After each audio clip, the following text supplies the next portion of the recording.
Ay, luto tayo ng halo-halo.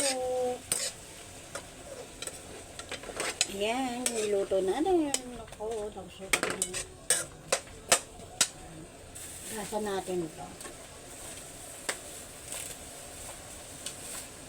Kailangan pag galing po sa palengke, laging hugas ang mga paninda. Tapos lutuin po uli natin. Yung sabi kong luto na, hindi, huwag po kayong humasa laging doon sa luto. Kailangan dublihin nyo pa rin po yun. Kailangan malinis. Para yung mga customer natin, ligtas sa madudumi.